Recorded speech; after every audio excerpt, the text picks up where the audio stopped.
Para mas mapigilan ang pagkalat ng spam messages at text scams, pinabibilis na sa Kamara ang pagpasa ng panukalang No Call, No Text Registration System upang protektahan ang privacy ng bawat Pilipino.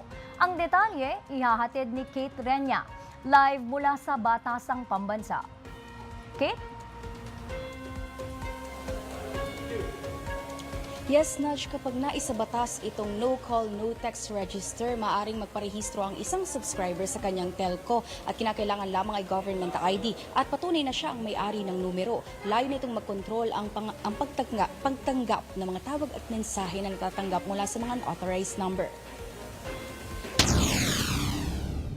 Para sa mga Pilipinong sawa na sa spam messages at text scams, pinatitibay ngayon sa Kamara ang pagbibigay ng seguridad at proteksyon laban sa hindi otorisadong numero. Sa ilalim ng House Bills No. 485, 797, 1342 at 1687, maaaring magparehistro ang isang individual para hindi na makatanggap ng mga commercial o promotional messages na hindi naman niya pinahihintulutan. Sa panayam kay Aklan 1st District Representative Jesus Jess Marquez na nanguna sa Technical Working Group ng House Committee on Information and Communications Technology, panahon na para sugpuin ang mga digital scam na nagdudulot ng malaking pinsala sa ekonomiya at sa consumer ng telco companies.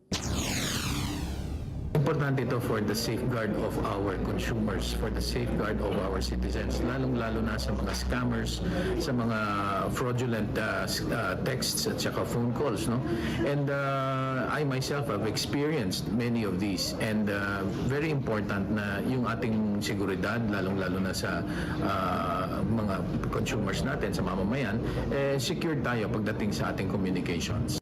Kapag naisabatas, ipagbabawal ang pagtawag o pag-text gamit ang hindi rehistradong numero at ang paggamit ng automated or random calling systems. Talked kanina with the NBI at napag-usapan namin ang infrastructure system na kinakailangan i-upgrade para ma-upgrade lahat ng systems at magkaroon tayo ng mas magandang proteksyon para sa ating mga consumers. Bibigyan naman ng karampatang parusa ang sinumang lalabag sa naturang polisiya.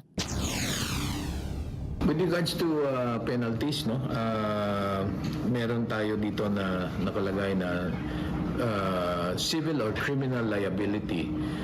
Any person found to be in violation of any provision of this act shall be imposed with a penalty such as a fine of 50,000 pesos and but not more than 100,000 pesos for each violation. So yun yung mga penalties na ipapataw natin sa kanila. Ibinahagi rin ni Representative Marquez na maaaring magrehistro rin ang mga may lehitimong negosyo para mas otorisado ang koneksyon sa kanilang consumer.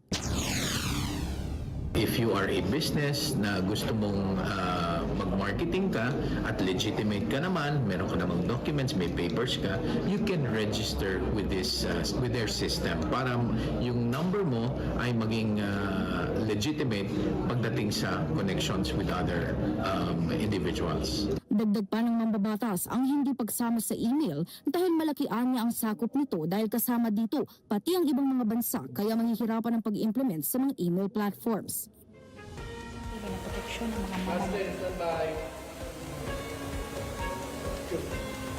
Nudge, suportado rin ng National Privacy Commission ang panukala para mabigyan ng mas matibay na proteksyon ang mga mamamayan laban sa mga hindi otorisadong tawag at mensahe. Nakapaloob din sa panukala na maaaring mag-opt-in o opt-out ang isang rehistradong individual sakaling magbago ang kanyang desisyon.